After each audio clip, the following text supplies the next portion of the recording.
Assalamualaikum warahmatullahi wabarakatuh. Innal hamdalillah nahmaduhu wa nasta'inuhu wa nastaghfiruh wa na'udzu billahi min shururi anfusina wa min sayyiati a'malina. May yahdihillahu fala mudilla lahu wa may yudlil fala hadiya lahu. Ilahi anta nusli wa ridwaka ma'budi ini maqamat wa yang saya hormati Bapak Kiai Haji Dr. Yusuf Bahaki yang kita cintai, yang kita banggakan untuk kita. Yang saya hormati Bapak-bapak, Ibu-ibu, jemaah masjid Iman dan masjid-masjid di sekitarnya. Pertama-tama mari kita panjatkan puji syukur kepada Allah SWT karena atas perkenannya Ta'ala kita pada pagi hari ini dapat berhimpun di masjid untuk iman ini dalam keadaan sehat walafiat. Salawat dan salam semoga tetap tercurah kepada junjungan kita Nabi Muhammad SAW. Bapak Ibu hadirin sekalian, alhamdulillah syukur pada pagi hari ini kita akan mendapatkan materi mengenai tafsir Al-Quran yang insyaallah akan diuraikan mengenai surat An-Nisa ayat 1 dan seterusnya. Oleh karena itu, Bapak Ibu sekalian, pada kesempatan yang baik ini kita doakan untuk kita kiranya dapat selalu sehat walafiat, dapat membimbing kita dalam majelis ini dalam keadaan sehat walafiat.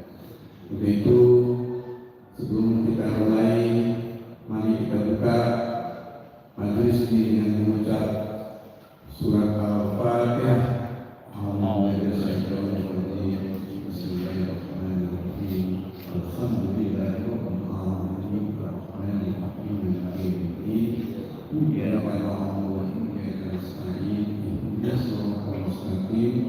Bismillahirrahmanirrahim.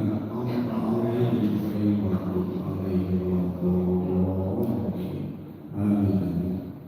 Bapak Ibu, seperti biasa, nanti setelah disampaikan materi akan kita berikan kesempatan tanya jawab satu sesi atau dua sesi mengenai materi ini ataupun hal yang lainnya. Oleh karena itu, pada kesempatan pertama ini kami silakan seluruhnya kepada guru kita untuk menyampaikan materi surat tafsir surat An-Nisa ayat 1 dan seterusnya. Terima kasih. Bismillahirrahmanirrahim. Assalamualaikum warahmatullahi wabarakatuh. Alhamdulillah rabbil alamin.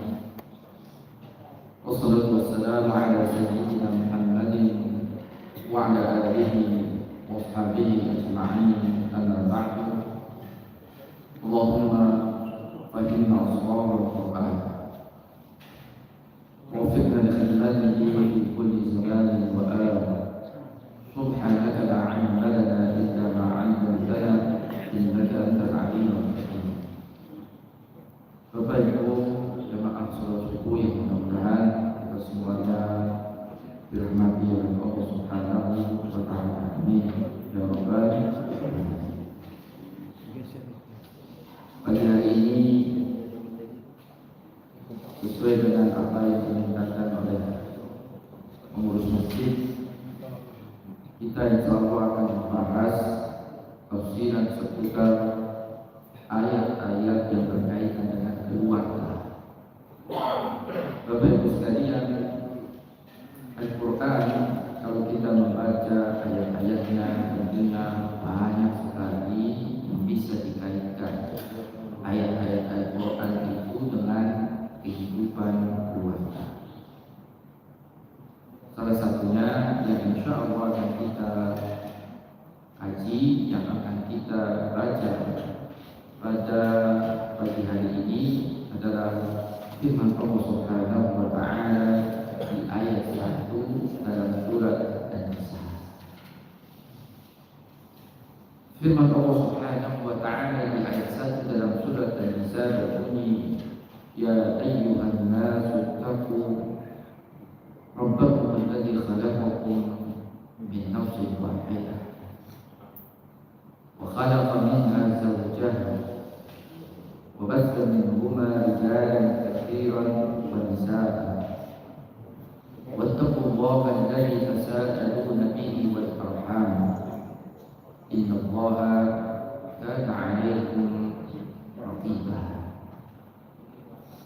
Kalau kita membaca ayat pertama dalam surat An-Nisa ini, Bapak Ibu sekalian, ayat ini mengingatkan kita betapa pentingnya kita ini menjalin hubungan baik dengan sesama, ya kan? Sesama antar manusia. Kalau kita baca ayat ini, semestinya hubungan baik itu berjalan. Makanya kita sering mengenal istilahnya itu apa?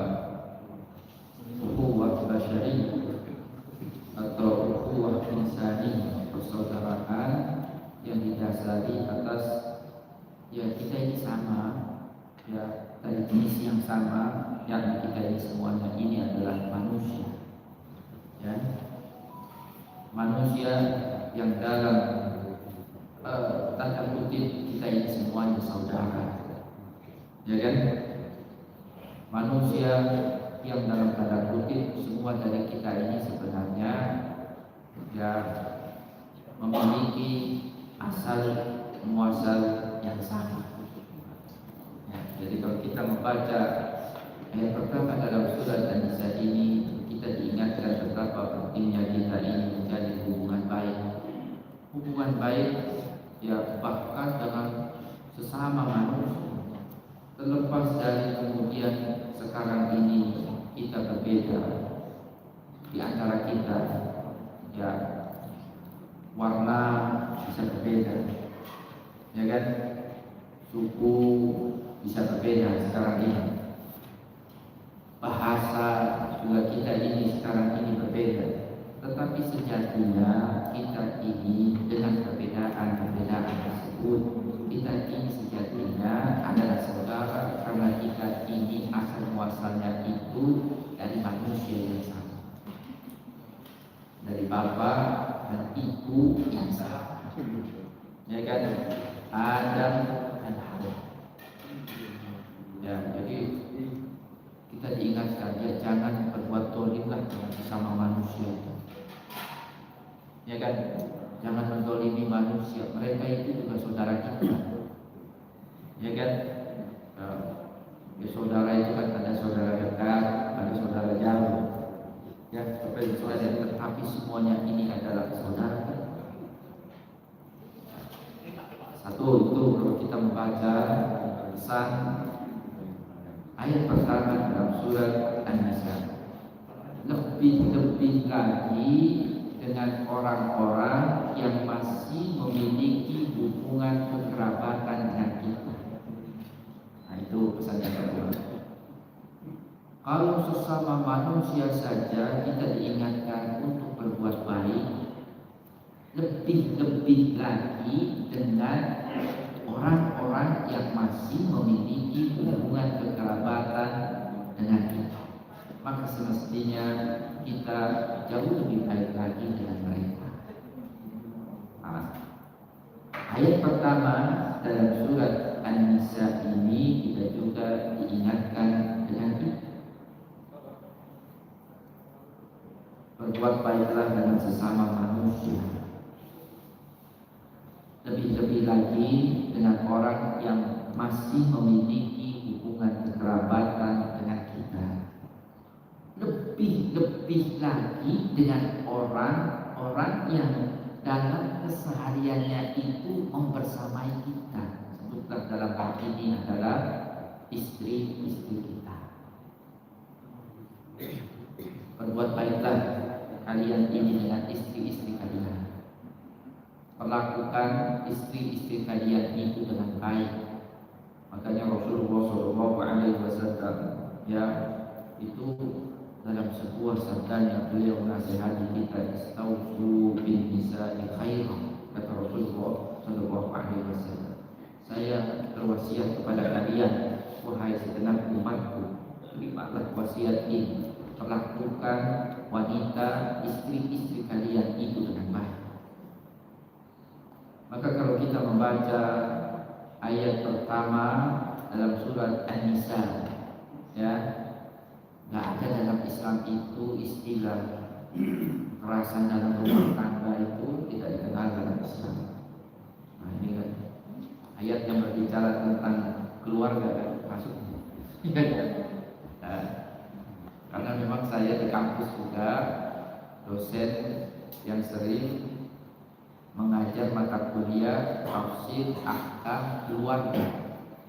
Karena di UIN Raden Intan itu ada program studi namanya hukum keluarga. Ya kan? Bapak Ibu kalau melihat konten YouTube saya juga ada itu satu playlist khusus membahas tentang tafsir ya keluarga, ayat-ayat yang berbicara tentang keluarga, ya kan. Salah satunya itu kalau kita baca ayat pertama dalam surat An-Nisa, ya kan. Makanya kenapa ayat ini ditaruh ya di pembukaan satu surat yang dinamakan dengan surat An-Nisa. An-Nisa itu artinya apa? Ya, wanita, perempuan, ya kan. An-Nisa. Gak ada surat laki-laki di Al-Quran, gak ada. Ar-Rijal, ya kan. An-Nisa berarti kan Ar-Rijal, surat Ar-Rijal, ya kan. Wah, itu surat laki-laki. Yang ada malah surat perempuan, ya kan. An-Nisa, kan gitu kan. Wanita, ya kan. Ya, kenapa ada satu surat dalam Al-Quran itu dinamakan dengan surat An-Nisa yang artinya perempuan? Dan kalau kita membaca isi dari kandungan surat An-Nisa itu banyak Al-Quran berbicara tentang perempuan, ya kan. Itu isinya bagaimana perempuan itu dalam Islam itu diberdayakan. Tidak seperti halnya perempuan ketika Al-Quran ini diturunkan pada masa itu, mereka ini sebagai kaum yang termarginalkan, kaum yang tersingkirkan, tidak diberdayakan, dilecehkan, sudah nggak apa-apa, ya, dikesampingkan, tidak diberdayakan, ya kan, dipandang sebelah mata, ya kan, tidak punya hak untuk mewarisi, ya, salah satunya gampangannya kan Bapak Ibu sekalian, ya. Kalaupun laki-laki mau menikahi perempuan, ya nikahi saja sebanyak-banyaknya, tidak ada batasan, ya kan, gitu kan. Islam datang membatasi, gak boleh perempuan dinikahi tanpa batas, ya kan. Ada batasan.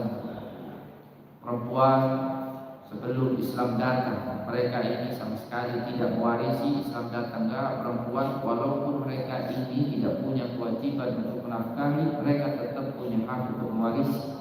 Konsekuensinya, karena tidak punya kewajiban untuk menafkahi, bagiannya itu setengah dari bagian laki-laki.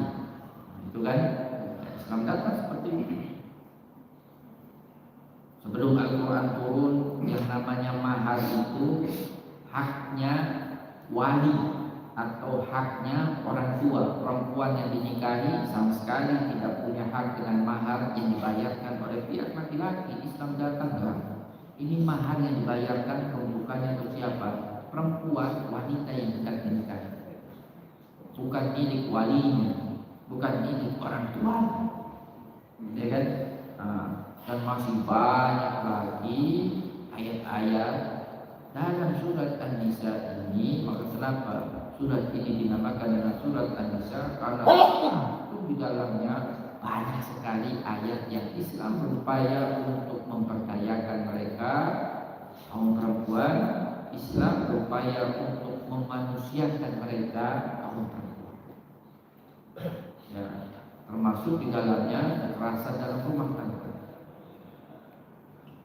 Islam tidak membenarkan sama sekali praktek kekerasan dalam rumah tangga.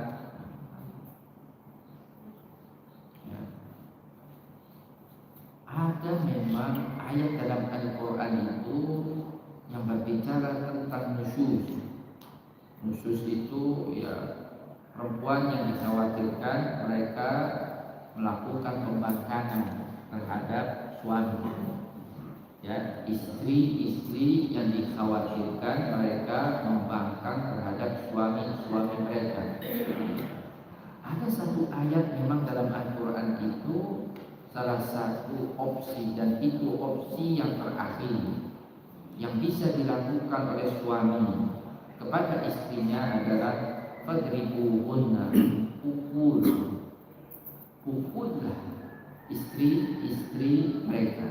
Tetapi ya kita harus memahami secara benar apa yang dimaksud dengan perintah memukul pada ayat ini.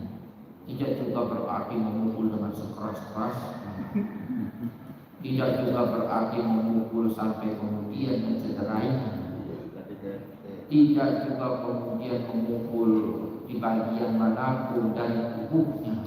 Nah, seperti itu. Maka disitulah pentingnya kita ini, Bapak Ibu sekalian, ketika kita misalnya membaca sendiri atau ketika kita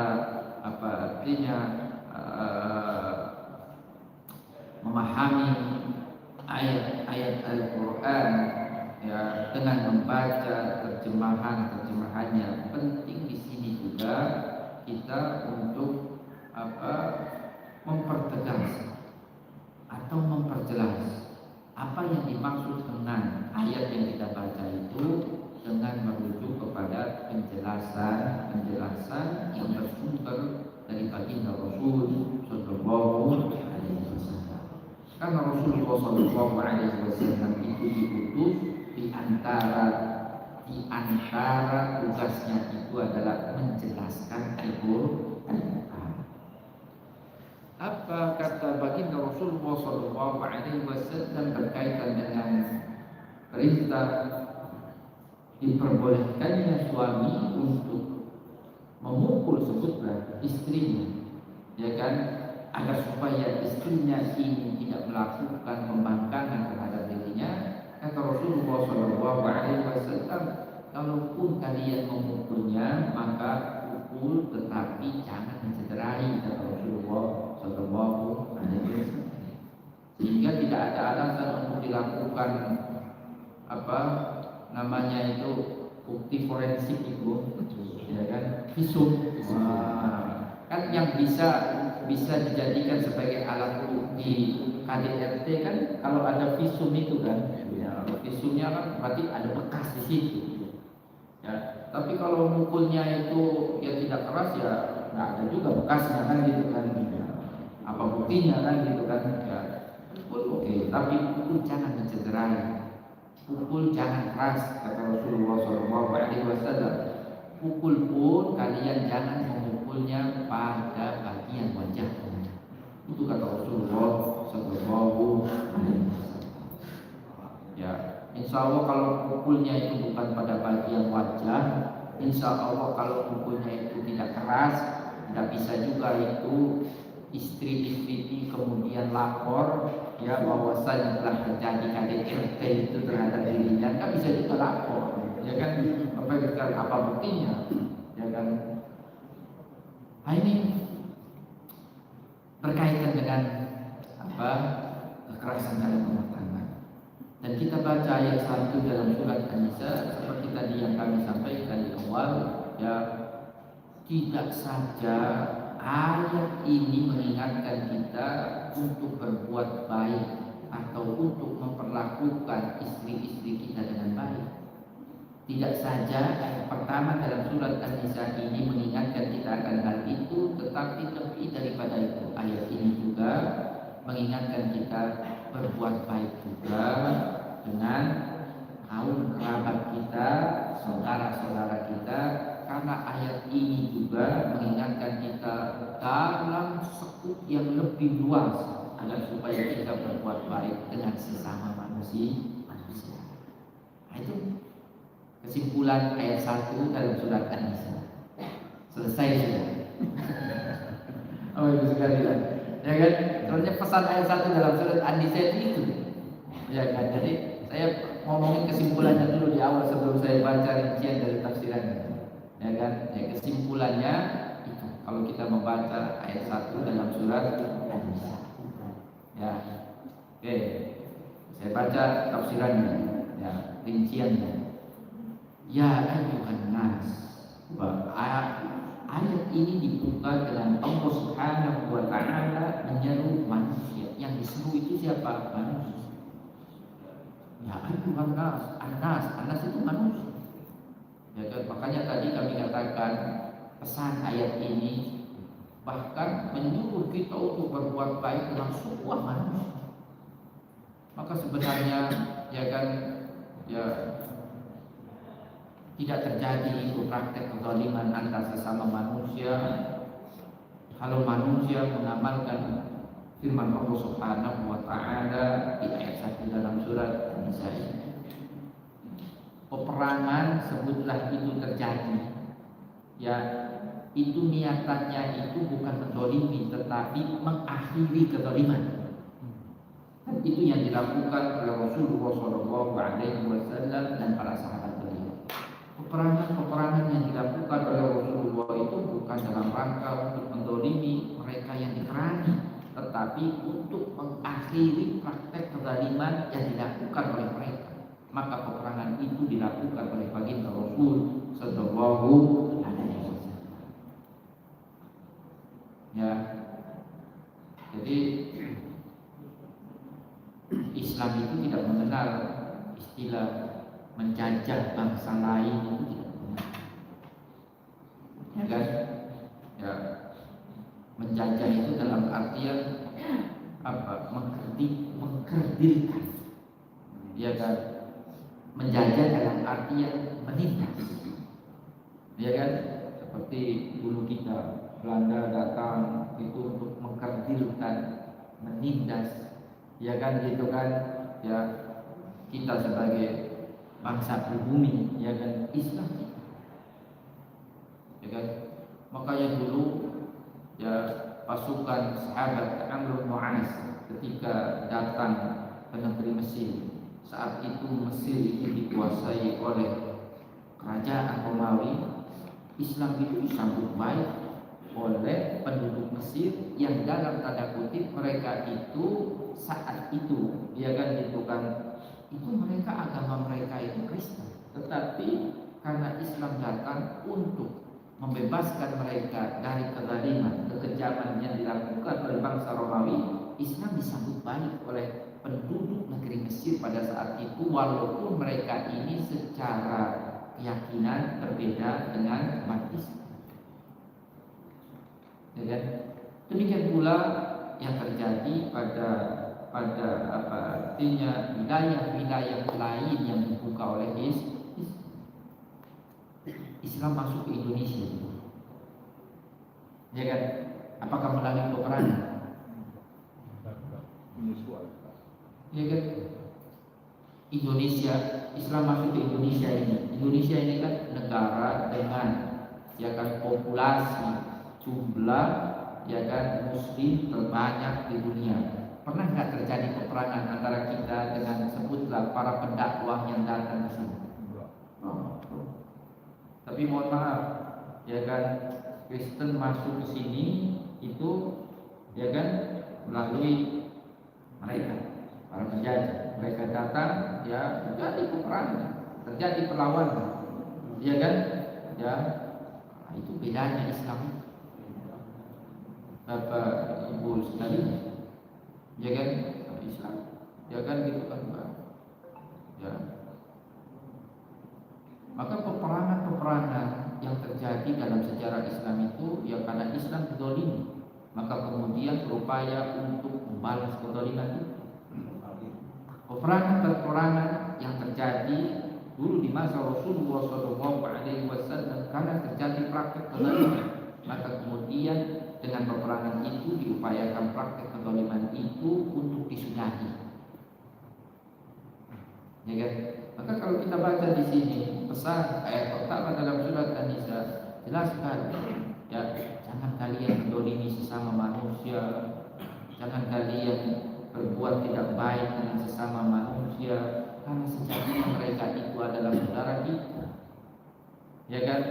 Ya, sesungguhnya mereka juga itu asalnya itu adalah sama seperti kita. Semuanya ini manusia ini berasal dari bapak dan ibu yang sama, yakni Adam dan Hawa. Jangan bukan saudara kita juga, saudara gitu kan? Anda semua ada saudara, bapak ya, ibu sekalian. Ya, yang penting gini, mungkin ini ya jalan tengahnya itu begini. Mungkin kita tidak bisa dekat dengan seseorang, tapi paling tidak jangan kita mendolimi orang yang kita tidak bisa dekat dengan dia. Ya kan? Karena perbedaan mungkin kita tidak bisa dekat, ya kan? Tapi paling tidak jangan kita mendolimi dia. Nah, itu penting juga ya. Ya ayyuhan nas, iftatahat as-surah al-karimah bihadzal nida. Surat yang mulia ini dibuka dengan ya panggilan asyamil yang mencakup di jami'il mukallafin, mencakup semua orang yang terkena taklif. Kita manusia yang sudah terkena taklif dalam artian yang sudah terkena kewajiban untuk menjalankan perintah agama, ya kan? Yang sudah mencapai umur balik, ya kan? Ya, min waqti nuzuliha ila an yalqallahu al-ardha wa man 'alaiha. Perintah dalam ayat pertama dalam surat An-Nisa ini berlaku semenjak ayat ini diturunkan sampai Allah Subhanahu wa taala mewarisi bumi dan semua yang ada di atasnya. Maksudnya sampai hari kiamat. Karena semua alam semesta ini yang akan mewarisinya ini adalah Allah Subhanahu wa taala, karena Dia Allah Subhanahu wa taala zat yang memiliki. Wa dzalika li anna lafdhan nas la yahtassu bi qabilin duna qabilin, karena kata an-nas ya itu ya apa artinya mencakup semua kabilah. Tidak hanya peruntukannya untuk kabilah tertentu saja. Wala biqaumin duna qaum. Kata an-nas, ya kan, yang banyak kita dapatkan dalam Al-Qur'an. Dari Al-Qur'an itu ya ayyuhan nas itu kan banyak. Ketika itu tersebut kata an-nas itu berarti mencakup seluruh kabilah, itu mencakup seluruh kaum, mencakup seluruh bangsa, mencakup seluruh manusia tanpa pengecualian. Ya kan? Ya ayyuhan nas ittaqu rabbakum, perintah untuk bertakwa. Ya kan? Bertakwalah kepada Tuhan kalian. Ya kan? Alladzi khalaqakum min nafsin wahidah, yang telah menciptakan kalian dari nafsun wahidah. Nafsun wahidah itu sering diterjemahkan dengan apa? Jiwa yang satu. Jiwa yang satu, nafsun wahidah.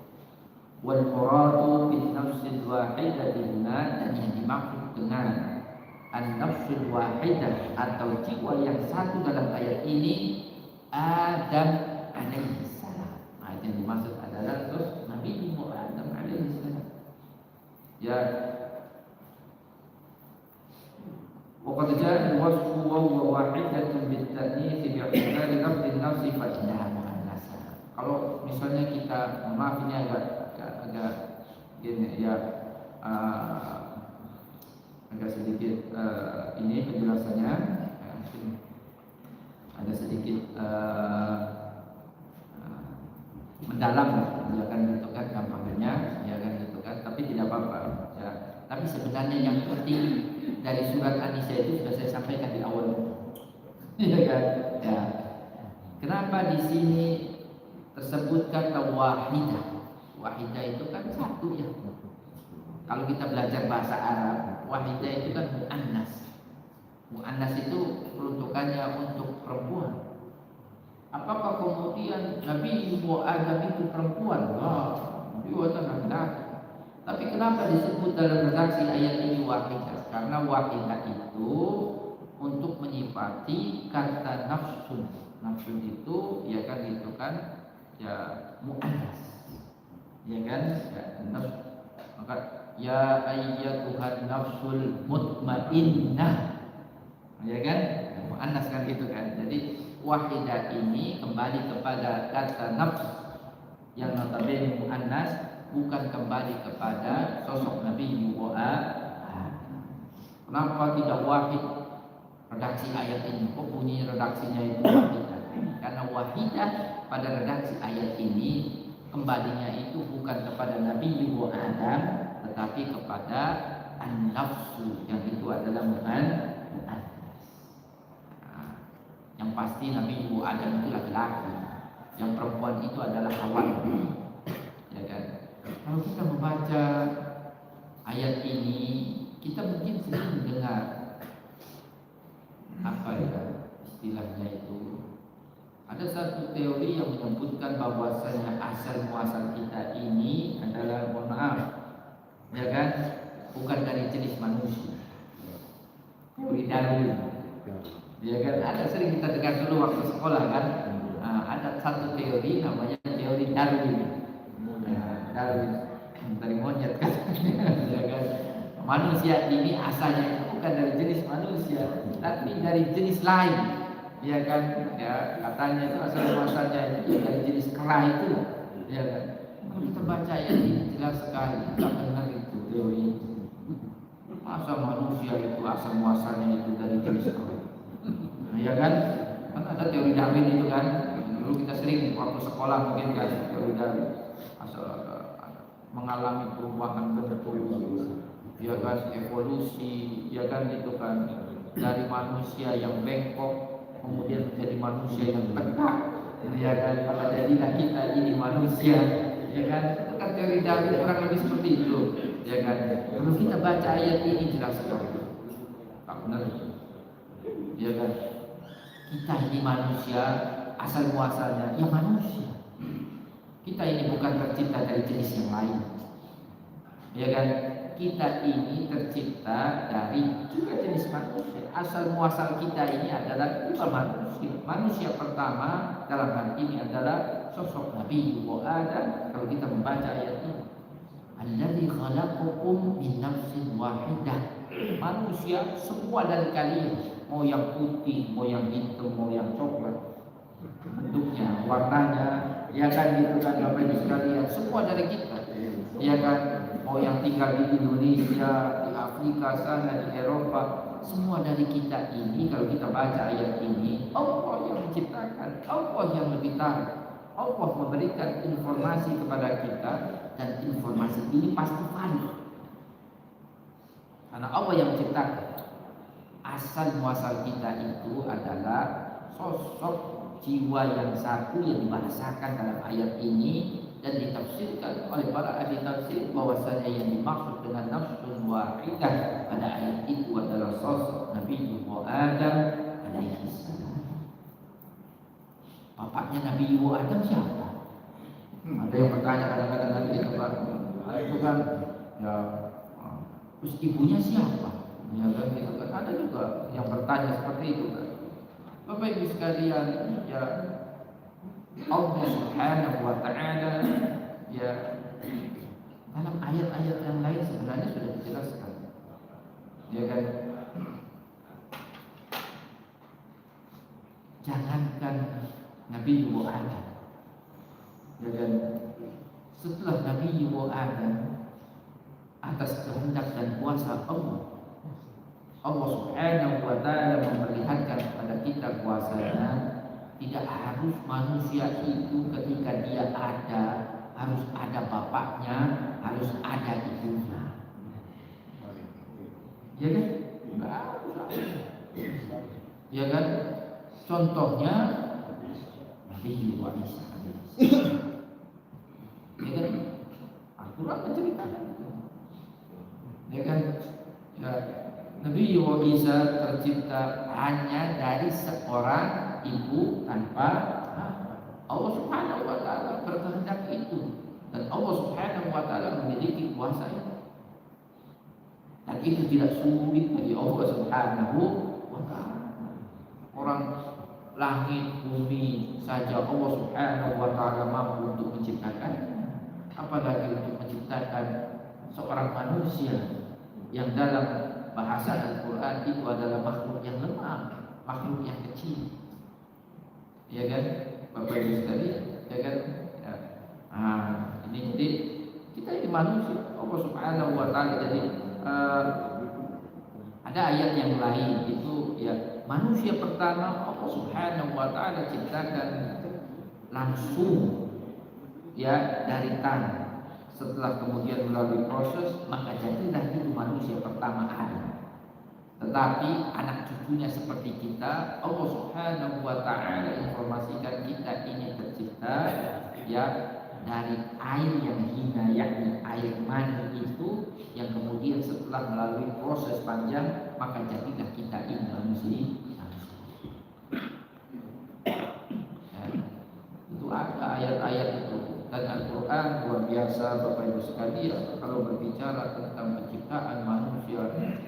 Ketika Nabi Muhammad SAW menyampaikan ini, dan ilmu pengetahuan pada saat itu belum ya mencapai sebuah informasi yang rinci, yang detail sebagaimana yang sekarang ini diketahui oleh manusia berkaitan dengan proses-proses yang dilalui oleh janin dalam proses penciptaannya sampai menjadi manusia ini. Al-Quran itu sudah menginformasikannya melalui lisan Nabi kita Nabi Muhammad Sallallahu Alaihi Wasallam. Tidak lain tidak bukan karena ini informasi ini sumbernya bukan dari Nabi.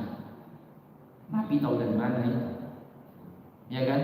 Belajar ilmu kedokteran juga tidak. Jangankan ilmu kedokteran, membaca, menulis juga tidak Nabi kita ini. Ya Bapak Ibu sekalian, tetapi mampu untuk menginformasikan rincian detail kondisi yang dialami oleh janin, ya kan, di dalam pastinya rahim ibunya ini, dan semuanya ini tidak terbantahkan secara ilmu pengetahuan yang manusia baru mengetahui rinciannya itu yang belum lama, sekitar mungkin 1-2 abad yang lalu, padahal Al-Quran 15 abad yang lalu itu sudah diturunkan. Ya kan? Itu ya Bapak Ibu sekalian ya. Ya ayyuhan nas ittaqu rabbakum alladzi khalaqakum min nafsin wahidah wa khalaqa minha ini wa khalaqa minha, dan Allah Subhanahu wa taala ciptakan darinya itu apa? Dari nafsun wahidah, dari jiwa yang satu, ya kan? Zaujah itu pasangannya. Siapa yang dimaksud dengan zaujah pada ayat ini? Hawa. Itu penjelasannya dalam kitab tafsir. Ya kan? Hawa. Ya, bukan Hawa. Kalau pakai H itu hawa nafsu. Ya kan? Kalau ini Hawa. Ya kan? Hawa itu adalah ya sebutkan ya sebagai pasangannya Nabi Adam, ibu dari manusia. فإنها أخرجت من آدم كما يقتضيه ظاهر قوله تعالى منها. Kalau kita membaca redaksi ayat tadi wa khalaqa minha zawjaha, jelas sekali ayat ini menginformasikan kepada kita bahwasanya kalaulah proses penciptaan Nabi Adam langsung dari tanah kemudian melalui proses menjadi Nabi Adam, tetapi tidak dengan pasangannya, dalam hal ini adalah Hawa. Hawa merujuk kepada ayat ini tercipta darinya atau dari Nabi Adam alaihissalam. Ya, Al-Fakhrul Razi berkata, seorang ahli tafsir yang bernama Imam Fakhrul Razi, al-muradu min hadha az-zawj wa Hawa fi kaunihi Hawa makhluqatun min Adam qaulan. Berkaitan dengan bahwasanya Hawa itu tercipta dari Adam, ada dua pendapat. Kata Imam Fakhruddin Ar-Razi, ya kan? Ya, pendapat yang pertama, huwa alladhi alaihi al-aktsarun, pendapat yang dianut oleh banyak dari kalangan para ulama. Ya, annahu lamma khalaqa Allah Ta'ala Adam alqa alaihi an-nawm. Ketika Allah Subhanahu wa taala telah menciptakan Adam, dalam riwayat itu disebutkan Allah Subhanahu wa taala kemudian menidurkan Adam. Ya kan? Tsumma khalaqa Hawa min dhal'in min adla'i. Kemudian Allah Subhanahu wa taala dalam kondisi Adam sedang tidur itu, Allah Subhanahu wa taala ciptakan Hawa dari tulang rusuk. Falamma istayqadha ra'aha wa mala ilaiha, maka ketika Nabi Adam ini terbangun dari tidurnya dan Hawa sudah Allah Subhanahu wa taala ciptakan dari tulang rusuknya, Adam pun tertarik dengan Hawa karena dia tercipta dari bagian tubuh. Li'annaha kanat makhluqatun min juz'in min ajza'ihi.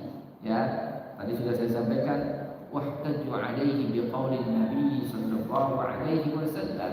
Pendapat yang dianut oleh mayoritas banyak dari kalangan ulama ini bahwasanya Hawa tercipta dari tulang rusuk Nabi Adam ini dikuatkan dengan hadis Rasul sallallahu alaihi wasallam.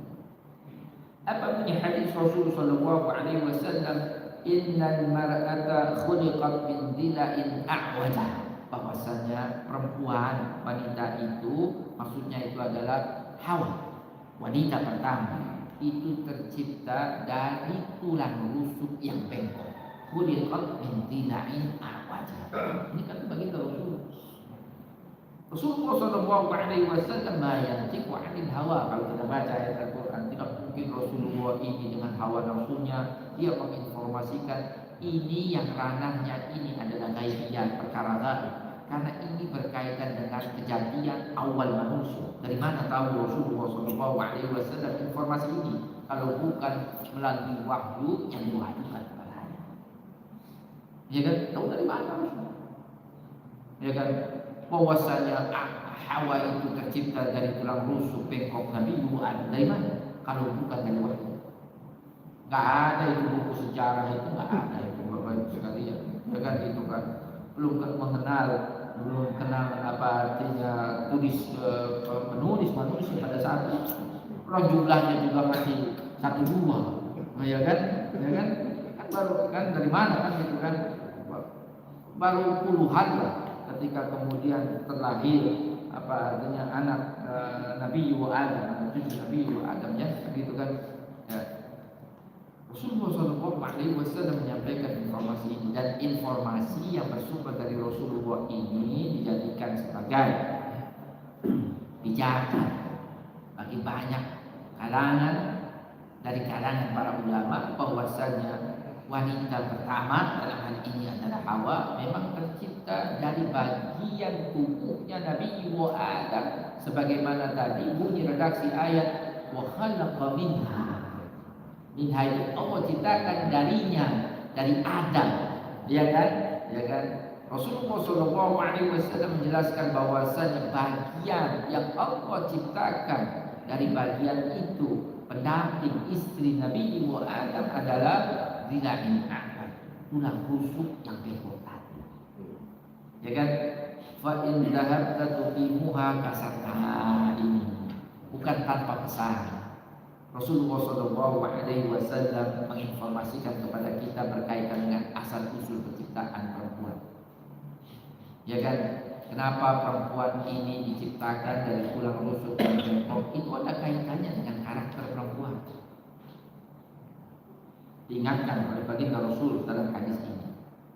Ya, tulang rusuk yang bengkok itu bisa nggak diluruskan?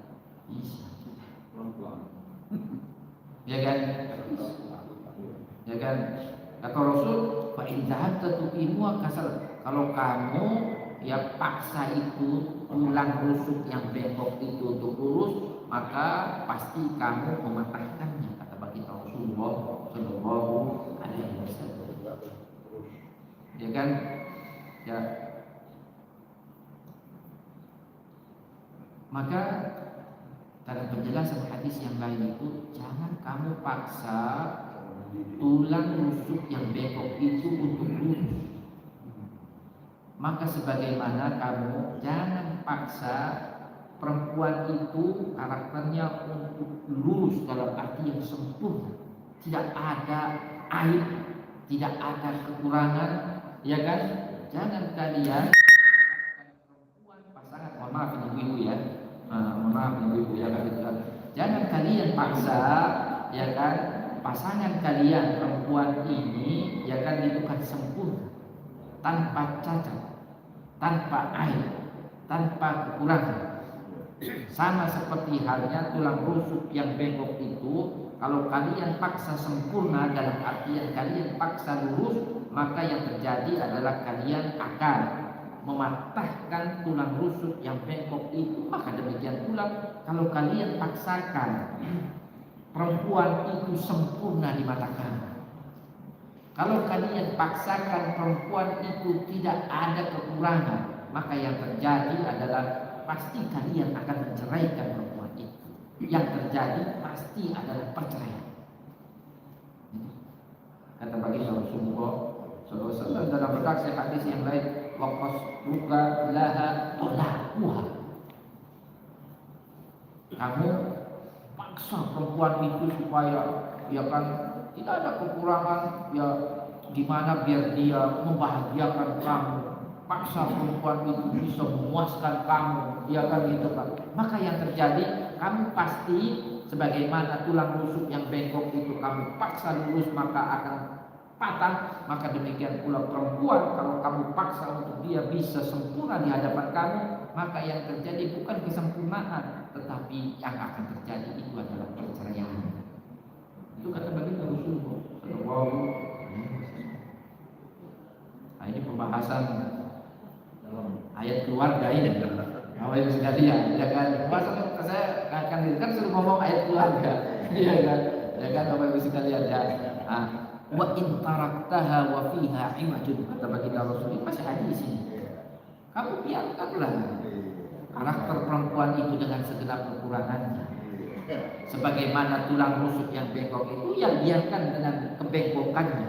Ya kan, itu kan, tidak harus kamu paksakan dia ini lurus, tidak harus kamu paksakan perempuan ini sempurna. Istamta'ta biha, kata Rasulullah. Kamu akan, ya artinya senang dengan perempuan. Kamu akan menikmati dengan keberadaan perempuan di samping kamu, terlepas dengan kekurangan.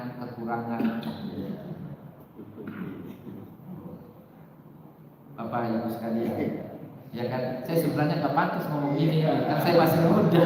Bapak Ibu sekalian, yang pantas itu, ya kan, yang mohon maaf kan, itu kan, yang sudah apa artinya menyelami apa istilahnya, apa artinya asam garam kehidupan, sudah sekian puluhan tahun berkeluarga, ya seperti itu. Tapi saya walaupun ya saya yakin percaya dengan apa yang disabdakan oleh baginda Rasul Sallallahu Alaihi Wasallam. Asli ya, gitu kan. Ya, jadi harus banyak tolerannya kita ini dengan, khususnya laki-laki ini dengan apa artinya pasangan hidup. Bapak Ibu sekalian, ya kan, ini ganti lagi cari yang sempurna, istilahnya itu apa, pola pilih, dapatnya itu malah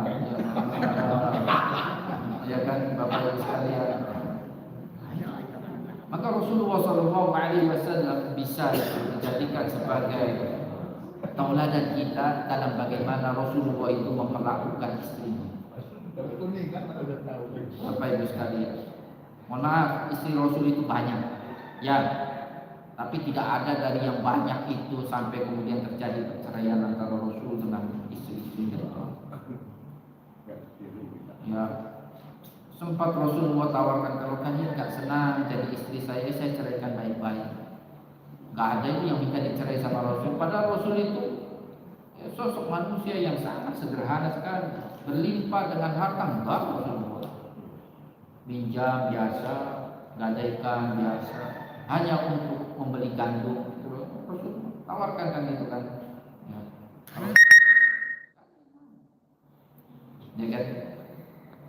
Rasulullah SAW itu sampai dia, karena saking sayangnya sama istri itu, sampai ditegur, kamu jangan terlalu sayang sama istri kamu Rasul. sampai kamu mengharamkan atas diri kamu untuk mengkonsumsi madu. Kan ada itu. Saking nggak mau nyakitin istri itu, istri-istrinya kan, oh ya biasa namanya perempuan kan gitu kan, ini kan gitu kan ada satu peristiwa kan itu kan sudah kita sepakat saja kalau Rasul datang kita bilang kita nggak senang dengan bau yang keluar dari mulut Rasul, katanya Rasulullah habis mengkonsumsi madu, ya kan gitu kan. Oh, Rasul sangat penyayang, sangat penyabar dengan istrinya, sangat perhatian. Ya, oh kalau kamu nggak senang mencium bau ini gara-gara saya ini mengkonsumsi madu, ya sudah, mulai dari sekarang saya tidak akan mengkonsumsi madu lagi. Biar kalian senang. Saya haramkan madu untuk saya konsumsi. Kata Rasulullah SAW. Padahal madu itu kan baik. Ya. Turun ayat, ya ayyuhan nabiyyu lima tuharrimu ma ahallallahu laka tabtaghi mardhata azwajik, dalam surat At-Tahrim. Nabi ditegur, Nabi Muhammad, kenapa kamu mengharamkan apa yang Allah halalkan atas kamu hanya untuk kesenangan istri-istri kamu? Ya, kamu lakukan itu. Ya kan gitu kan. Itu saking sayangnya itu Rasulullah Sallallahu Alaihi Wasallam. Ya kan? Bagus kan? Maka Rasulullah istausu bil nisa'i khairan.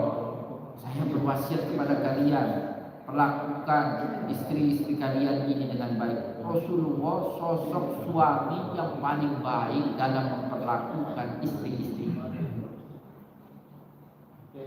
Itu ya, jadi Bapak, maka ADRT bukan kenal dalam Islam kekerasan dalam rumah tangga. Nah, maka di sini ya, wa in taraktaha wa fiha ibad, kalau kamu ya biarkan dia ini dengan segala kekurangan yang melekat dalam dirinya, Islam ta'ala dia, maka kamu akan hidup senang berdampingan dengan istri kalian. Kalau sedikit-sedikit, oh jangan begini, jangan begitu, kenapa ini, kenapa itu, kan ya kan itu kan. Nah, ini pendapat pertama berkaitan dengan Hawa itu tercipta dari apa? Disebutkan di sini Hawa itu tercipta dari bagian Nabi wa Adam, dalam hal ini adalah tulang rusuknya yang bengkok. Wal qaulu tsani ikhtiyaru Abi Muslim Al-Asfahani. Pendapat yang kedua, pendapat ulama yang bernama Abu Muslim Al-Asfahani, annal muradu min qawlihi ta'ala wa khalaqa minha zawjaha ay min nisiha. Yang dimaksud dengan Allah ciptakan darinya itu pasangannya itu adalah dari jenisnya. Tetapi ini Bapak Ibu sekalian pendapat yang lemah. Apalagi dihadapkan dengan hadis Rasulullah Shallallahu Alaihi Wasallam. Ya ayyuhan nasu taqu rabbakum alladzi khalaqakum min nafsin wahidatin wa khalaqa minha zawjaha wa batha minhuma rijalan katsiran wa nisaa. Batha artinya apa Bapak Ibu sekalian? Batha ya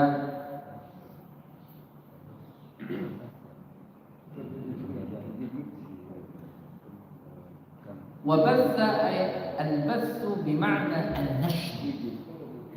Nafsu itu mengembangbiakkan, ya kan gitu kan, at-tafrid, ya kan. Jadi ya kemudian ya dari Adam dan Hawa itulah Allah Subhanahu wa Ta'ala mengembangbiakkan dari keduanya ini rijalan katsiran wa nisaa, banyak kalangan laki-laki, banyak kalangan perempuan. Dari keduanya ini kemudian ya terlahir anak dengan jenis laki-laki, perempuan, kemudian dari anak itu kemudian terlahir cucu-cucu dari itu, baik itu yang berjenis kelamin laki-laki maupun yang berjenis kelamin perempuan. Karena memang dalam rangka itu Allah Subhanahu wa Ta'ala ciptakan Hawa sebagai pendamping Nabi Adam agar terlahir anak cucu yang itu yang akan memakmurkan bumi ini.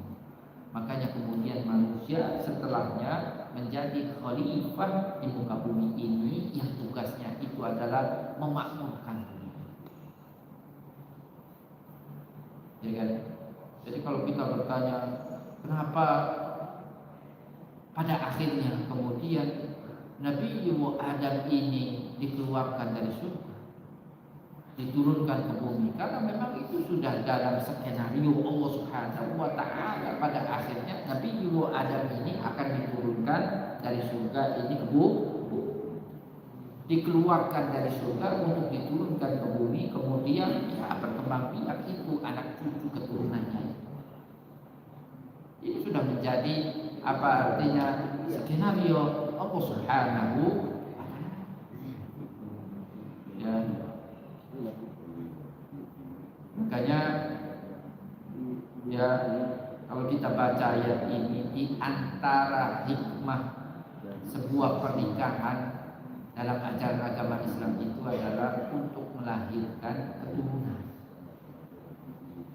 Ya kan? Jadi kalau orang nikah niatnya itu hanya untuk senang-senang, tidak mau punya anak, itu gak benar kayak gitu. Makanya dalam Islam juga pernikahan yang pasti tidak akan melahirkan keturunan itu dilarang dalam ajaran agama Islam. Apa pernikahan yang pasti tidak akan melahirkan keturunan? Ya pernikahan dengan sejenis. Laki-laki dengan laki-laki bisa punya anak, yang nggak mungkin bisa punya anak. Perempuan dengan perempuan, ya kan gitu kan. Pernikahan seperti itu pasti itu tidak akan, ya kan gitu kan, melahirkan keturunan. Ya kan, itu dilarang dalam ajaran Islam. Lain halnya, ya secara hukum sebab akibat atau hukum alam. Kita sudah melakukannya, kita nikah dengan lawan jenis, tetapi kemudian Allah Subhanahu wa taala belum mengaruniakan kita ini seorang keturunan, itu lain halnya itu. Karena urusan anak itu adalah hak prerogatif Allah Subhanahu wa taala. Karena Allah Subhanahu wa taala kan ada dalam ayat itu kan mengingatkan ada pasangan itu yang Allah anugerahkan anak dengan jenis kelamin yang berpasang-pasangan, laki-laki perempuan.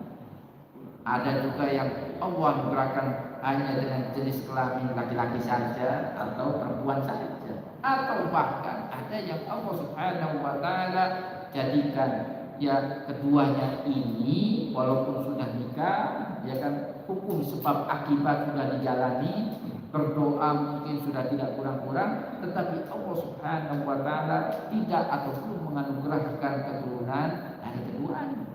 Nah, itu karena keturunan itu adalah hak prerogatif, itu hak penuh milik Allah Subhanahu wa taala. Manusia hanya berikhtiar saja di sana. Tapi kalau dari awal sudah dipastikan tidak akan memiliki keturunan, ya tadi laki-laki nikah dengan laki-laki, perempuan dengan perempuan, itu sudah pasti itu diharamkan dalam ajaran agama Islam. Karena hikmah dari disyariatkannya pernikahan dalam Islam itu adalah untuk memiliki keturunan. Ya. Wa khalaqa minha zawjaha wa bassa minhuma rijalan katsiran wa nisaa'a wattaqullaha. Kembali diingatkan kita ini untuk bertakwa. Wattaqullaha alladzi tasaaluna bihi wal arham. Kenapa kita kembali diingatkan untuk bertakwa kepada Allah yang sering sekali kalian, ya kan, ketika kalian meminta, kalian kerap kali menyebut nama Allah itu. Ya kan? Ya, kalau kita baca tasaaluna bihi, ya kan? Ya, atau tasaaluna billahi wal arham, dan bertakwalah kepada Allah Subhanahu wa taala agar supaya kalian terus menjalin ini hubungan kekerabatan. Arham ini kerabat, silaturahmi. Artinya jangan putuskan hubungan kekerabatan. Jangan gitu kan. Yang tadi itu saya sampaikan tadi di awal. Ya kan? Ya, berbuat baik dengan istri dan berbuat baik dengan kaum kerabat. Ini maksudnya ini. Wattaqullaha alladzi tasaaluna bihi wal arham. Ya. Tasaaluna, ya, sebenarnya aslinya itu tatasaalu, kemudian tak yang pertamanya itu dibuang menjadi tasaalu. Karena kalau tatasaalun agak susah untuk pelafalnya. Ya. Wattaqullaha alladzi yas'alu ba'dukum ba'dan bihi. Bertakwalah kepada Allah di mana kalian ya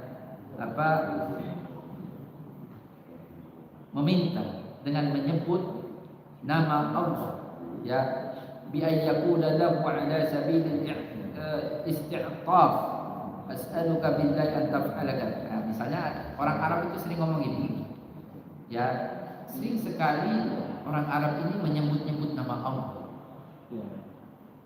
Misalnya mereka mau meminta kepada saudaranya, saya meminta kepadamu dengan menyebut nama Allah, ya kan, untuk melakukan ini, melakukan itu. Ada penyebutan kata billah, as'aluka billah. Itu untuk sebuah penegasan, permohonan.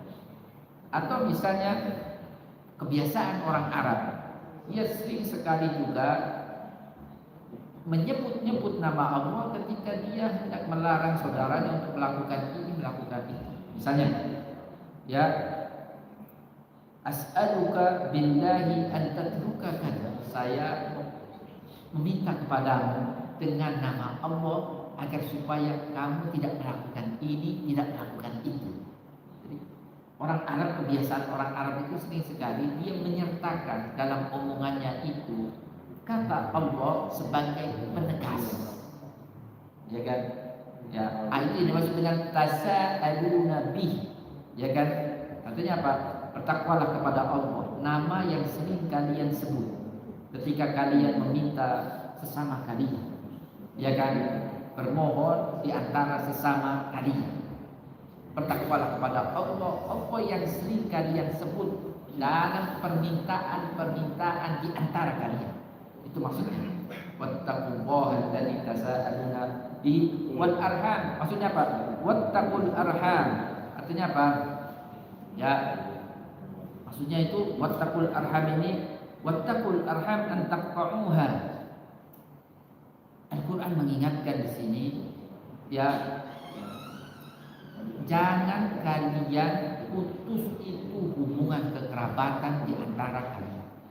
Wattaqul arham ini maksudnya itu. Ya, dengan kalian misalnya tidak berbuat baik dengan kerabat kalian, ya kan, ya,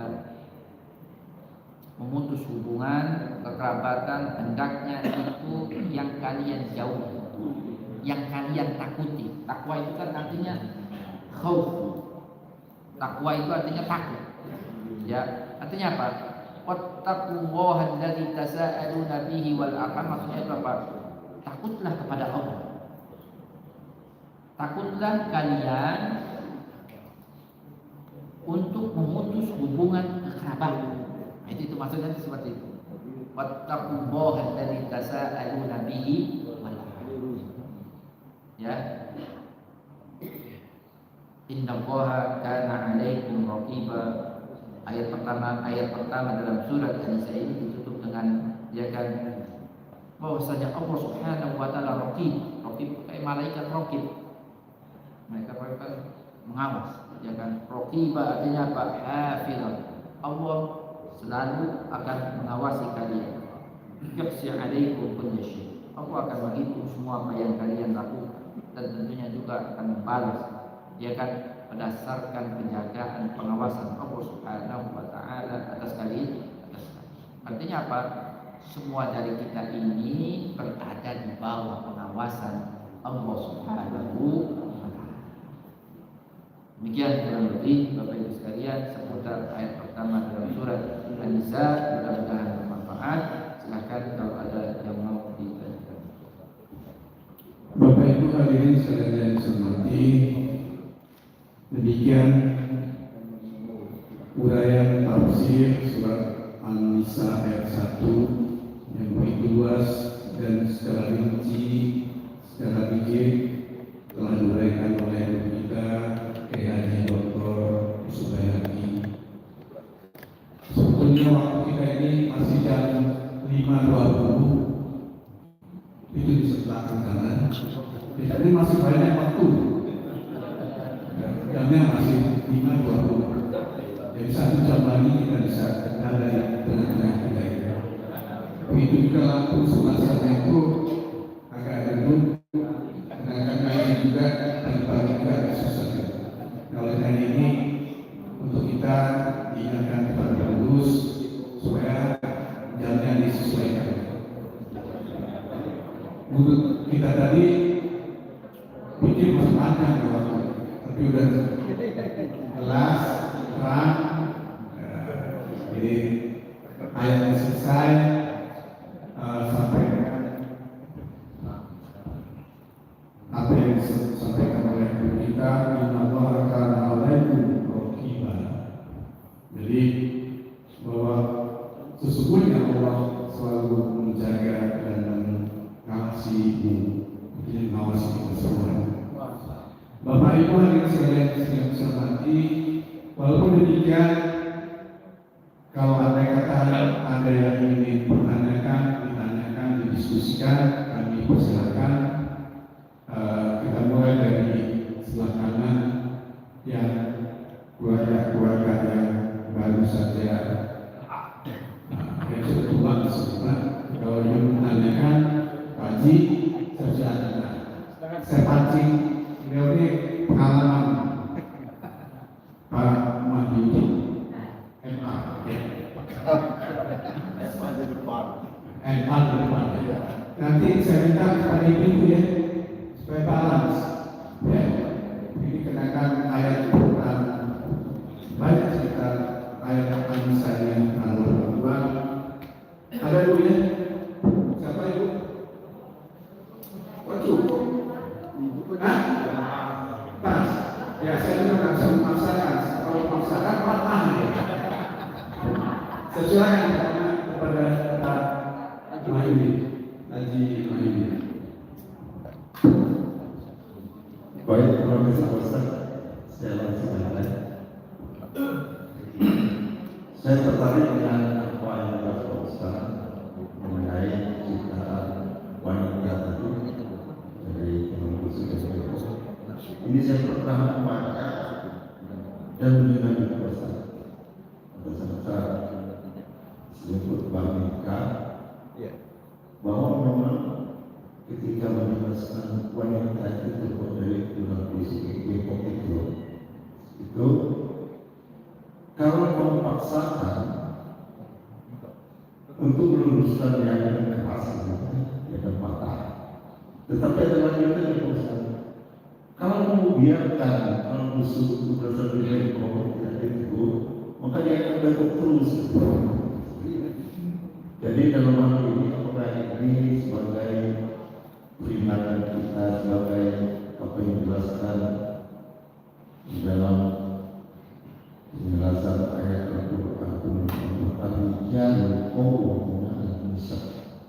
bahwa laki-laki suami itu adalah pimpinan dari keluarga, sehingga dalam hal ini kita mengambil hikmahnya dari peristiwa ini bahwa betul-betul kita sebagai suami laki-laki itu kita membawa sebagai pimpinan dalam hal ini untuk meluruskan tulang rusuk tadi secara perlahan dengan arti dengan kebijakan dan sebagai pimpinan untuk meluruskan dan memaksakan dan untuk mengawasi supaya tidak berbuat terus. Itu ada pesan mungkin.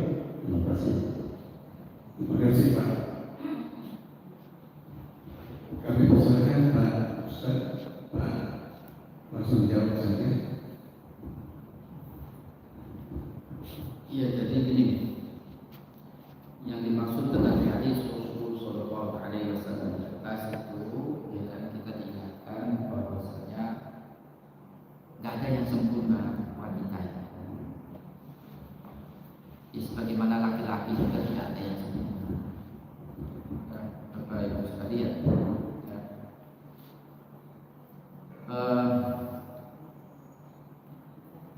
makanya dalam Islam itu ya, ketika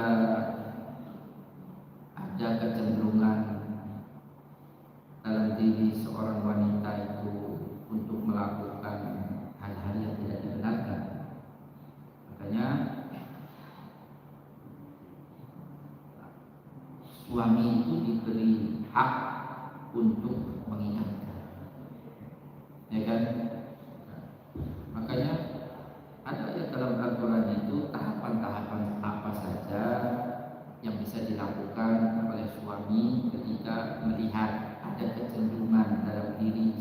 istrinya untuk melakukan hal-hal yang tidak dibenarkan. Makanya bunyi ayatnya itu fa'iduhun. Pertama itu fa'iduhun. Fa'iduhun itu apa ya, dinasihati, diomongi, ya kan, tentunya dengan cara yang baik. Dinasihati, diomongin, misalnya enggak mempan, ya kan? Kalau kita baca ayat itu, ya masuk ke tahapan berikutnya. Wahjuruhunna fil madaji'. Ya, wahjuruhunna fil madaji' itu artinya jauhkan dia, ya, dari tempat tidur. Maksudnya itu bukan berarti pisah ranjang, kita tidur di kamar samping, istri tidur di kamar mana, bukan begitu juga maksudnya itu. Atau sampai kemudian kita tinggal di keluar rumah, atau istri kita keluarkan dari rumah, enggak, itu juga.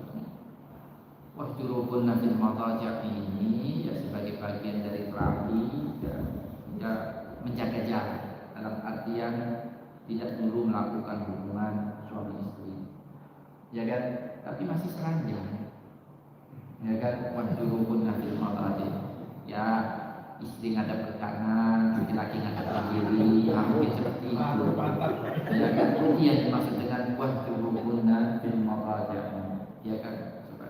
Ini kan tahapan yang diajarkan oleh Al-Quran. Enggak mempan juga, baru itu yang tadi kami sampaikan kan, ya fa'iduhunna wahjuruhunna fil madaji', sudah enggak mempan, wadribuhunna, pukul.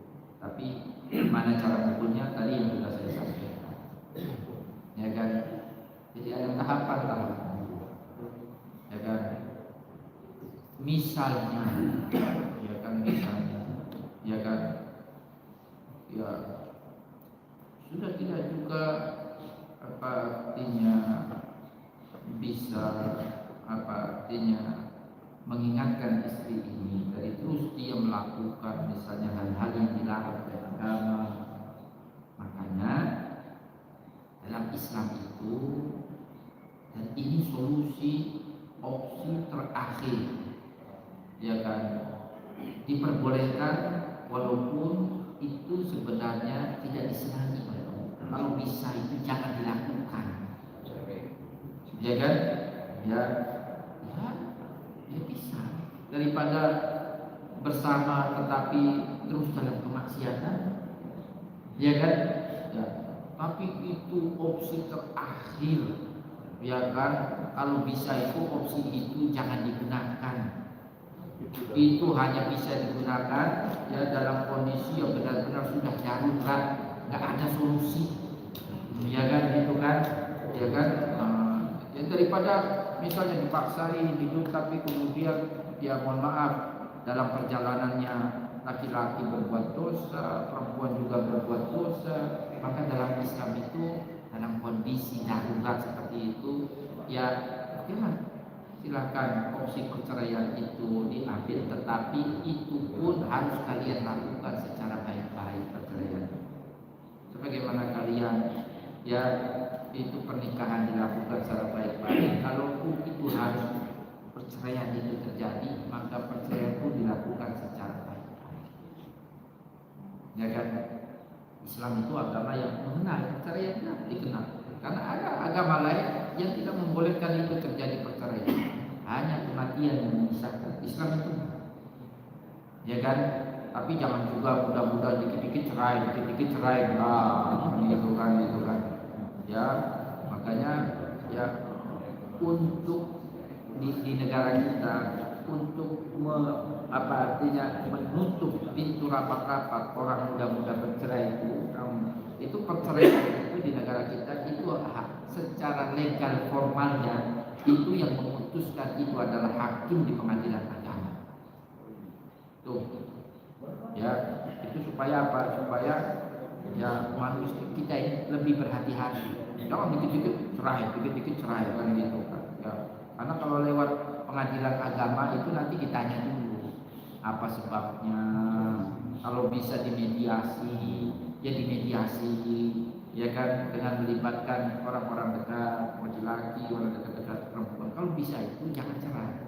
Jangan-jangan ini hanya terjadi karena kesalahpahaman. Ada permasalahan kecil yang sebenarnya itu bisa diselesaikan. Tapi karena ego masing-masing, malah begitu cerai. Itu kalau dalam Islam seperti itu. Tapi mohon maaf, kesannya kok yang salah kok perempuan. Padahal fakta di lapangan bisa juga yang tidak benar ini laki-laki. Iya kan, ya ibu ya. Nah, kan bisa juga perempuannya sudah baik, ya kan itu kan taat, ya kan nurut, ya kan perempuannya ini sudah solehah, laki-lakinya yang nggak benar, ya kan itu. Makanya dalam Islam itu sangat bijak sekali. Islam itu Bapak Ibu sekalian, ajarannya itu sangat bijak sekali, ya kan. Kalau dalam kondisi seperti itu, ya kan, bukan hanya laki-laki yang bisa menceraikan perempuan, ya kan, perempuan juga punya hak dalam Islam itu untuk melepaskan diri dari suaminya, atau yang lebih dikenal dengan istilah khulu, ya kan. Tapi juga itu melalui proses pengadilan. Tentunya alasan, ya kan. Kalau laki-lakinya memang tidak bisa berubah, perempuan juga punya hak supaya dia bisa, ya, apa istilahnya itu, gugat cerai, istilahnya itu kan boleh juga, ya kan, boleh juga. Tentunya dengan alasan-alasan yang dibenarkan, ya kan. Jadi Islam itu ya apa begini ya, karena ada juga agama lain itu, penganut agama lain itu menuduh Islam ini, kenapa perceraian, angka perceraian itu di Indonesia sebutlah yang mayoritas penduduknya itu adalah Muslim, angka perceraian itu tinggi. Karena apa? Mereka menyalahkan ajaran Islam yang membuka keran terjadinya perceraian itu.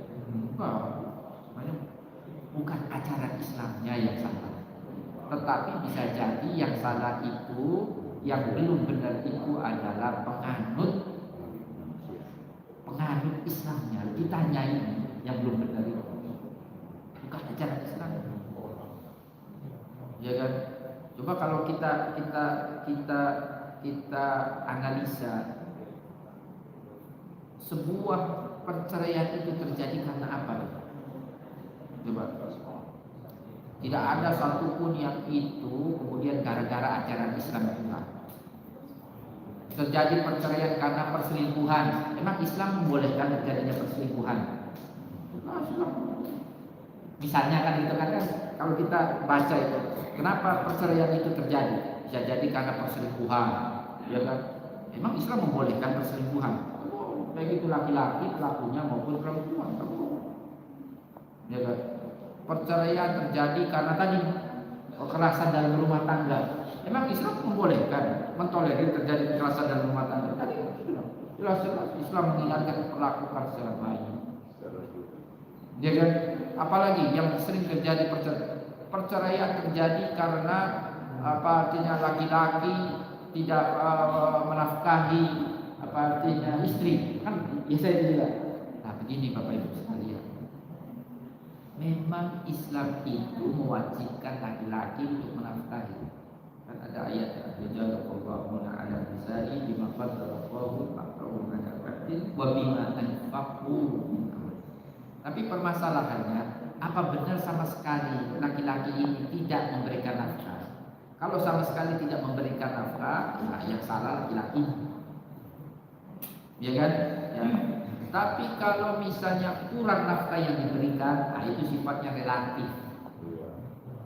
Bapak Ibu sekalian, ya, jangan-jangan karena kebutuhan istri perempuannya ini yang dia terlalu berlebihan di luar batas kemampuan laki-laki, sehingga kemudian dia mengatasnamakan nafkah ini untuk dijadikan alasan untuk bercerai, ya kan? Nah, makanya saya katakan tadi di awal, Bapak Ibu sekalian, contohlah itu baginda Rasul. Baginda Rasul itu sederhana. Ya kalau ngomongin makan ala kadarnya, seadanya. Rasulullah itu pemimpin umat, ya kan, seorang nabi. Maka ketika Rasulullah itu meminjam itu Rasulullah itu bukan untuk beli kendaraan, bukan untuk beli tas mewah, bukan untuk beli pakaian, bukan untuk beli makanan pokok gandum. Rasulullah itu meminjam, menggadaikan itu untuk beli, kasarannya untuk beli beras. Bapak Ibu sekalian, ya kan? Nah itu, bukan untuk beli perhiasan, bukan kan gitu kan, ya kan gitu kan. Rasulullah itu kan itu kan betapa sederhananya Rasulullah SAW hidup dengan hati, tapi tidak terjadi itu perceraian. Rasulullah sempat sampai, kalau kalian merasa tidak sejahtera, tidak bahagia, saya ceraikan kalian dengan baik-baik. Tidak ada itu yang minta untuk berpisah dengan. Nanti permasalahannya di sini ya, makanya dalam Islam itu dikenal istilahnya itu apa? Yang harus ada dalam diri kita itu sifat qanaah. Qanaah itu apa? Berpuas dengan apa yang itu menjadi pemberian Allah Subhanahu wa taala atas diri kita. Ya kan? Jadi sebenarnya kalaupun angka perceraian itu terjadi di kita ini tinggi, sebenarnya itu bukan salah ajaran agama Islam. Bisa jadi karena pemahaman kita ini yang kurang, atau karena kita belum menjalankan ajaran agama. Demikian. Terima kasih Pak Ustaz. Ada yang lain? Oh ya, masih ada waktu Pak. Pak Haji Nasrul Murid, silakan. Terima kasih. Assalamualaikum warahmatullahi wabarakatuh. Pagi hari ini Bapak menjelaskan kepada kami tentang urusan wanita. Yang ingin kami tanyakan, sebagaimana juga dengan Bapak Alumninya, salah satu kebenaran segala perbuatan kita ini menjadi ibadah kalau diniatkan Allah. Bagaimanakah rumusan niat mau menikah itu sebetulnya?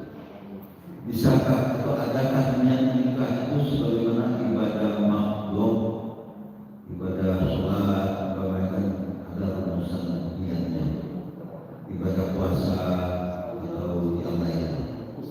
Sering setiap pernikahan itu ada khutbah nikah, tetapi yang dipandu itu hanya pelaksanaan, yang selalu dipandu itu hanya pelaksanaan ijab kabulnya. Jarang, atau bahkan barangkali kami belum pernah melihat atau mendengar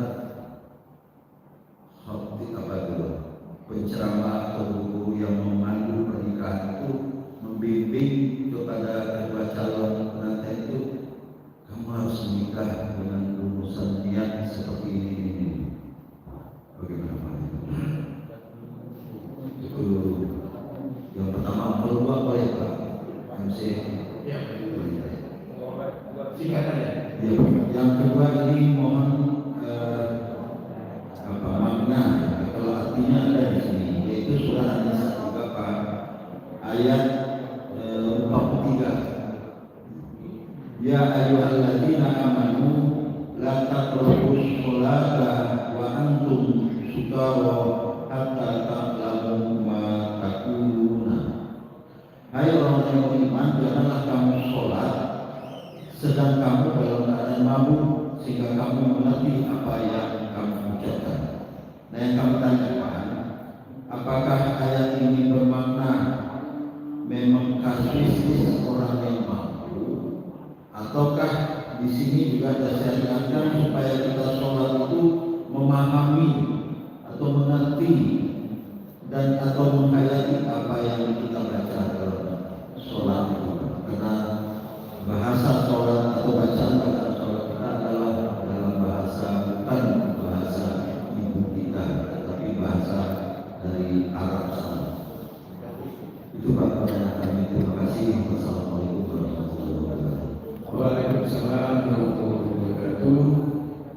Ada dua pertanyaan Pak Ustaz. Pertanyaan pertama tadi, kenapa khutbah nikah itu tidak menekankan niat rumusan niat. Ya. Sebetulnya kalau tidak salah saya pernah itu poin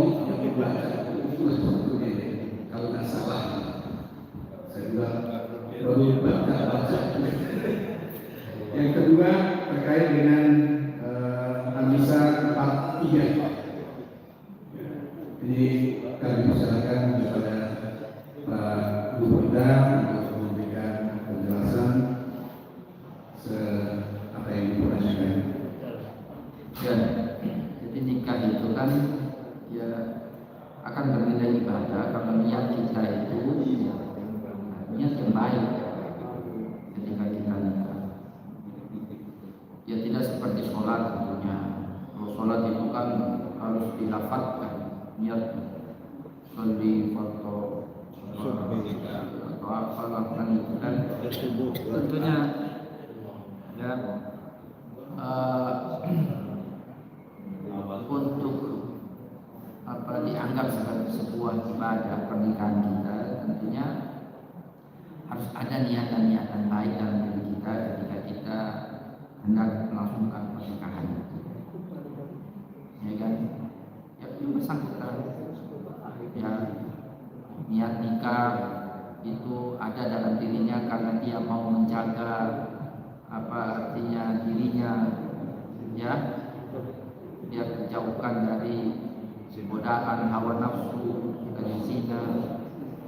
Dia niatkan dengan pernikahan itu artinya supaya punya anak cucu keturunan yang soleh dan solehah, ya kan? Ya. Atau niatan-niatan baik lainnya itu ya sudah cukup untuk menjadikan pernikahan dia itu ya sebagai sebuah ibadah, tidak harus kemudian dilafadzkan, dilantunkan, ya kan? Pertanyaan yang kedua itu sebenarnya ayat itu sudah dimansukh, ayat itu sudah dihapus, sudah tidak berlaku lagi. Dalam artian ya dulu masyarakat Arab karena mereka terbiasa mengkonsumsi khamr, minuman yang memabukkan itu, mereka kerap kali meminum khamr di waktu-waktu menjelang mereka melakukan ibadah sholat, sehingga karena masih ada pengaruh khamr, bacaan-bacaan sholatnya itu ngelantur, tidak jelas, ya kan? Nah, ayat ini kemudian diturunkan ketika khamr itu belum diharamkan. Artinya apa? Kalau kalian mengkonsumsi khamr, ya jangan dekat-dekat waktu kalian mau sholat, karena dikhawatirkan pengaruh khamr itu masih kalian rasakan di saat kalian sedang menjalankan ibadah sholat.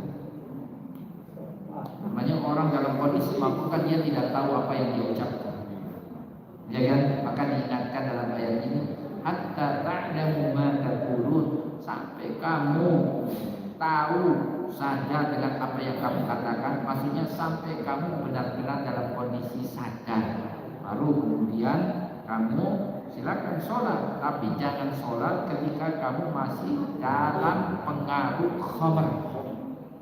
Ayat itu sebenarnya itu, tapi ayat ini sudah tidak berlaku.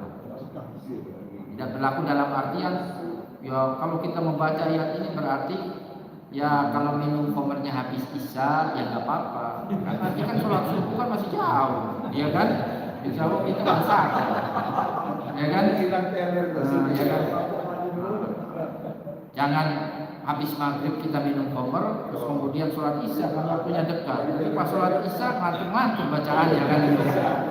Ya. Sholatnya goyang-goyang kan gitu kan? Maksudnya itu. Dan itu banyak dilakukan oleh orang Arab ya ketika khamr itu belum diharamkan, ya kan? Jadi khamr ya sholat masih dalam pengaruh mabuk itu. Kita tahu sendiri lah kondisi mabuk gimana, bacaan-bacaan itu kan, apalagi Al-Quran yang dibaca ya salah mengucapkan satu huruf aja maknanya itu sudah berbeda. Tapi itu ayat itu bagi itu sudah dimansukh, sudah dihapus. Kan ada yang innamal khamru wal maisir wal ansabu wal azlam rijsun min amali syaitan fajtanibuhu. Khamr itu sudah bukan saja diberikan toleransi untuk diminum, tapi fajtanibu, jauhkan, nggak boleh dikonsumsi, ya kan? Saya pikir itu. Maaf, jadi timbul pertanyaan baru. Jadi ada ayat Quran yang telah Banyak yang dihapus. Maksudnya itu dihapus bukan dari sisi bacaannya. Bacaannya masih ada, sering kita baca, tetapi hukum yang terkandung dalam ada yang sudah tidak berlaku lagi. Banyak. Disitulah kita pentingnya memahami tafsir Al-Quran. Tidak semua ayat yang kita baca itu ternyata masih berlaku. Sudah tahu ini tidak berlaku, kok masih ada dalam mushaf. Kenapa nggak dibuang saja, biar nggak bingung? Nah itu penjelasannya panjang lagi. Itu satu sesi pertemuan tersendiri. Paling tidak, toh ketika kita tetap membacanya, kita kan masih dapat nilai ibadah dari membacanya. Itu masih ada, agar supaya kita ini disadarkan betapa Islam itu, hukum Islam itu ketika diturunkan itu ya kan itu kan secara pelan-pelan kan. Rahmat Allah ini luar biasa, ya kan gitu kan. Ketika angkat mengharapkan sedikit demi sedikit, nah itu diantara hikmah. Tapi kan itu ya. Cukup Pak, terima kasih. Cukup ya. Sepertinya yang lain cukup ya. Walaupun waktunya masih setengah. Ini mungkin Satu. Ya, saya. Terima kasih. Assalamualaikum warahmatullahi wabarakatuh. Langsung aja Pak. Ya, ini yang saya lihat tentang ridho suami. Ini yang terpenting saya lihat. Ridho batasan ridho suami ini yang gimana sih? Karena masalahnya apabila seorang wanita meninggal dunia, suaminya tidak ridho, maka dia susah masuk berangkat. Ini yang penegak gimana penjelasannya ini yang ibu-ibu harus paham. Terima kasih. Ya sebenarnya saya paham. Angka ini satu semester tersendiri. Ya begini, jangan juga ini Bapak Ibu sekalian, mentang-mentang suami ini kepala rumah tangga, kemudian suami dia bersikap otoriter. Nah ini ya kan gitu kan, ya bijaklah dari suami. Makanya begini, apakah suami ini semuanya ini harus dipatuhi? Ya nanti dulu, ya kan gitu kan. Makanya ada hadis Rasul, la ta'ata li makhluqin fi maksiatillahi azza wa jalla. Ya kan, tidak boleh ada kepatuhan kepada makhluk termasuk suami, ya kan, di atas kemaksiatan kepada Allah Subhanahu wa taala. Selama suaminya ini menyuruh istrinya untuk hal-hal yang baik yang diperintahkan oleh ajaran agama, ya taati suami, ya kan, ya kan. Ya dalam hal ini suami juga ya jangan terlalu otoriter juga, ya kan gitu kan. Ya tadi, ya kan, jangan terlalu memaksakan istri juga, ya kan. Kurang-kurang dikit ya, ditolerir aja lah. Kalau istri kurang-kurang dikit, ya kan gitu kan. Ya, jadi tolerir. Tadi kan kata Rasul kan, kalau kita paksa dia sempurna, patuh, taat dengan suami, susah juga, ya kan? Ya, masih dalam batasan-batasan yang wajar, ya kan, kurang-kurang dikit, ya dimaklumi, ya kan? Tapi yang jelas, ya kan, suami juga dalam hal ini tidak harus dipatuhi oleh istrinya kalau apa yang diperintahkan oleh suami itu jelas-jelas itu adalah sebuah kemaksiatan. Nah, jadi ya ridho suami itu ridho dalam artian ya suami ridho dengan istrinya, senang dengan istrinya. Ridho itu kan senang, ya kan, ikhlas dengan istrinya, ya kan, itu kan makna daripada ridho kan itu, ya kan. Ya, jadi ya kalau bisa ini kita ini ya ridho dengan istri, istri juga ridho dengan suami, dengan segala kekurangan yang dimiliki oleh istri, dengan segala kekurangan yang dimiliki oleh suami. Cocok Bu ya.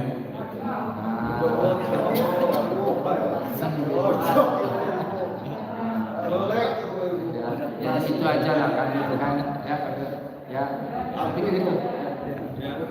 Terima kasih Bapak Ibu sekalian, uraian yang telah disampaikan oleh guru kita yakni Dr. Musbayaki.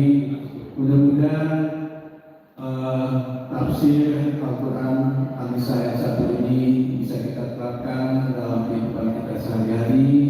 Mudah-mudahan keluarga-keluarga kita ini menjadi keluarga yang sakinah, mawaddah, warahmah. Amin ya rabbal alamin. Mari kita tutup pertemuan ini dengan membaca doa kafaratul majlis, yaitu subhanakallahumma wa bihamdika asyhadu an la ilaha illa anta astaghfiruka wa atubu ilaik. Demikian saya akhiri dengan ucapan billahi taufiq wal hidayah. Wassalamualaikum warahmatullahi wabarakatuh. Oh ya, pertemuan besok pada hari Sabtu besok